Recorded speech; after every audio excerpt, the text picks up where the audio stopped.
of the liquid cooling hybrid solution that you can hook up on these boards. This is the all-new Windforce cooler that takes advantage of a composite of a couple of different heat pipe technologies.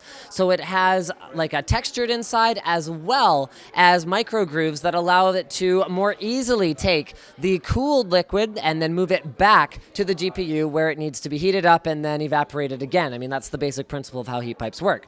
What this allows Gigabyte to do is between those high-performance heat pipes, check how thick those ones are, between those high-performance heat pipes and the overall mass of the cooler, they are able to build coolers for the GTX 770, 780, and Titan that are capable of dissipating 450 watts within what is still a 2-slot profile. Now, hold on a minute. Is that what's going on here? Is that an aftermarket cooled Titan? 6 gigs of memory, aftermarket cooling? No one's allowed to do that.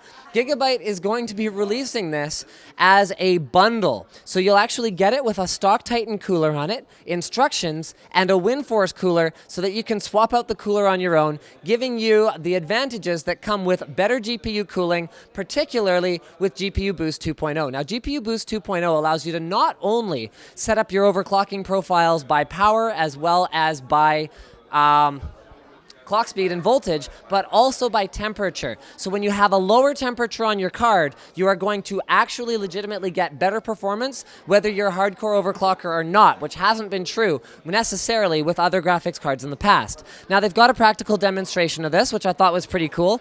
The maximum temperature, well, recommended temperature from NVIDIA for a GK110 or GK104 is around 95 degrees. So they've got a variety of different heat loads that you can apply to this elaborate setup here with the Windforce cooler on it. You can see our ambient temperature here, which is about 30, 31 degrees.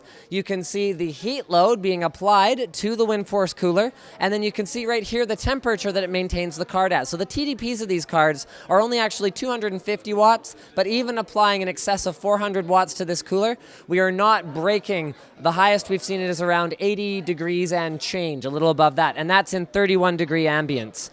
Moving right along to gaming peripherals, this is where Diesel started geeking out. So this right here is the Aivia Uranium, which does a number of different things. So first of all, here, actually, I'll get our lovely model to demo it in just a second. I'm going to steal it first. Sorry about that. On the bottom, check this out. I love this. My old MX700 had 2 AA batteries on the bottom. What's the advantage of AA? Well, number one, they're everywhere, so you never have to worry about not having a charge when something bad happens and your batteries die. Number two is they're high capacity. This thing runs for 50 hours continuously.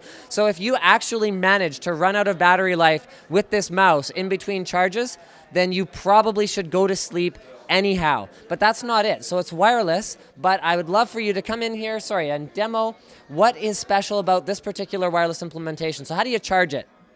Okay, you charge it just with a simple micro USB. Cool thing about that is micro USB charges the mouse while you're using it, or if you don't need to charge the mouse at the time, you've got a micro USB handy on your desk. You can use it to charge your phone.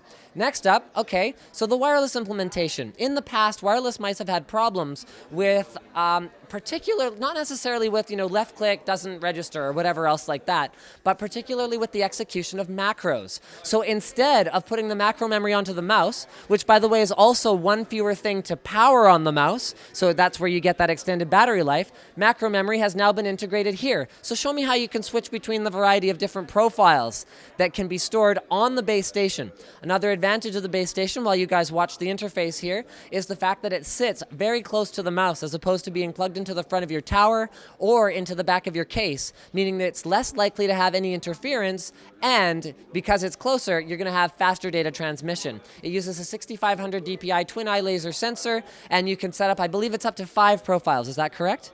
Yep, I'm getting the okay. Now we've got the Aivia Osmium keyboard. So this has been updated. You've got 5 different profiles here. And what's cool is you've got a multicolor light here so you can tell which profile you're in. You've also got dedicated scroll wheels for brightness, which has very fine granularity to the adjustments that you can make. You can click it and turn it off. So it's actually just a mouse wheel. Very, very cool.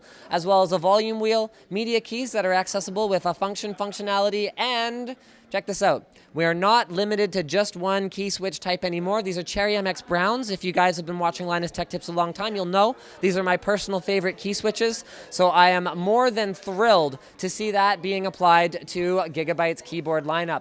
Also, it has a nice wide wrist rest, and personally, I don't really like it, but my wife refuses to use anything but her SteelSeries 7G because of the large angled wrist rest. So for people out there who want that, now you have another option that isn't Cherry MX Black with what is quite frankly a fairly dated feature set that doesn't include LED backlighting or any of those kinds of bells and whistles. Don't miss any of our Computex 2013 coverage by making sure that you're subscribed. And guys, big thanks to our sponsors who, remember, are WD, NCIX, and Corsair Vengeance gaming peripherals. Without them, we wouldn't be here.